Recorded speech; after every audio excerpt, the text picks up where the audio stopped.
magandang araw sa ating lahat mga kababayan, mga ka-treasure hunter. So for today's video, may pupuntahan kami isang waterfall at nakuhanan ito ng Japanese treasure hunter mga kababayan last 5 years. So ito po ang kasama ko.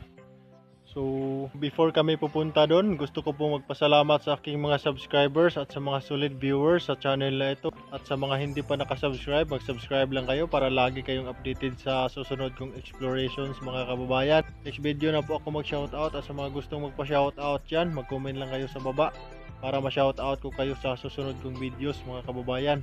Pakisupport po sa channel ng kaibigan kong treasure hunter, Eric Prestilio, at ilagay ko na lang ang link sa description. Kayo na po ang bahalang mag-subscribe mga kababayan. Okay, so tara na.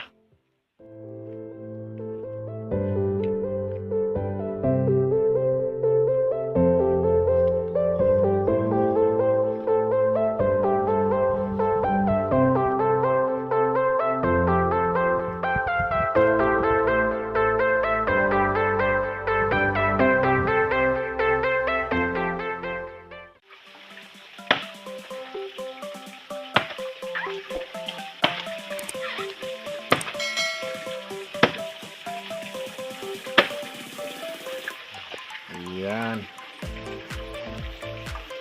Ayan, snack muna tayo mga kababayan, mga ka-treasure hunter. Kasi wala tayong baong kanin ngayon.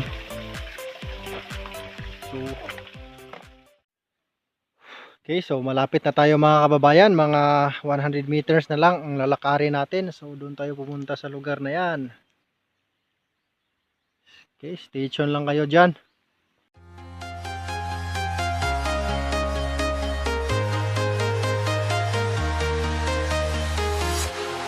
Walking alone, the streets are empty. The only thing I can see is my own silhouette. I'm getting stronger, step by step. The clock is ticking, but there's no time for me. I've been flying from town to town, from London to Taiwan. I've been all around the globe, trying to protect your soul. We are heroes tonight. We will fly above the sky. We are heroes tonight. Yeah. We are heroes tonight. We will fly above the sky. We are heroes tonight. So yan po ang waterfall mga kababayan, no? Kita nyo ba? Ayan. So medyo malapit-lapit na tayo.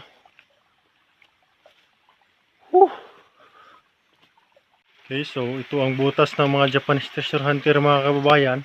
Yan. So ang sign dito ay dyan daw nakalagay. Sa ibabaw na yan. Kaso binasag ng mga residente dito. At ayan. So ang nakuha daw dito mga kababayan, sabi sa may-ari ng lupa dito, isang kahong gold bar. Grabe, no? So ang naka-advantage yung mga Japanese treasure hunter mga kababayan is mayroon silang mapa at saka may mamahaling uri ng mga detector, no? So ngayon papasukin natin yan. So tingnan muna natin dito sa kabila. So dito sa right side may tubig rin na umaagos, pero mahina lang mga kababayan. So yan lang ang tubig na umaagos dito. Ang waterfall na ito mga kababayan, hindi naman siya masyadong mataas, pero may malaking sikreto pala sa gitna nito. So dito ang hukay ng mga Japanese treasure hunter, lugar na yan. Ayan.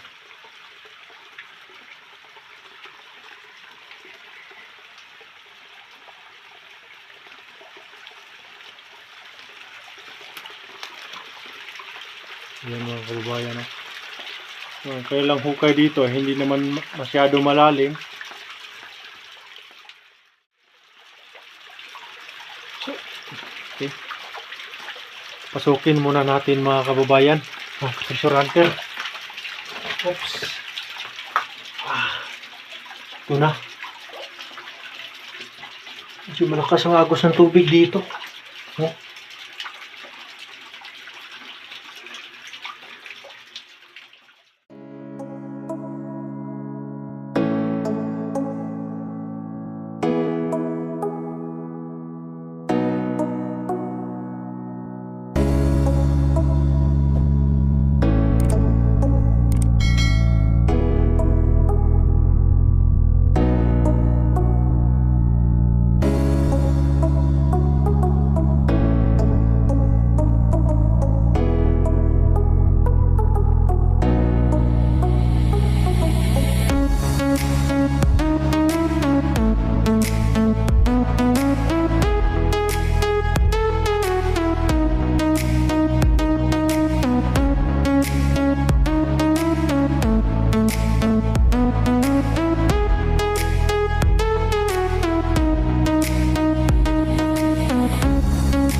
Ngayon, ipapakita ko lang sa inyo mga bakas na naiwan ng mga Japanese treasure hunter sa waterfall na ito.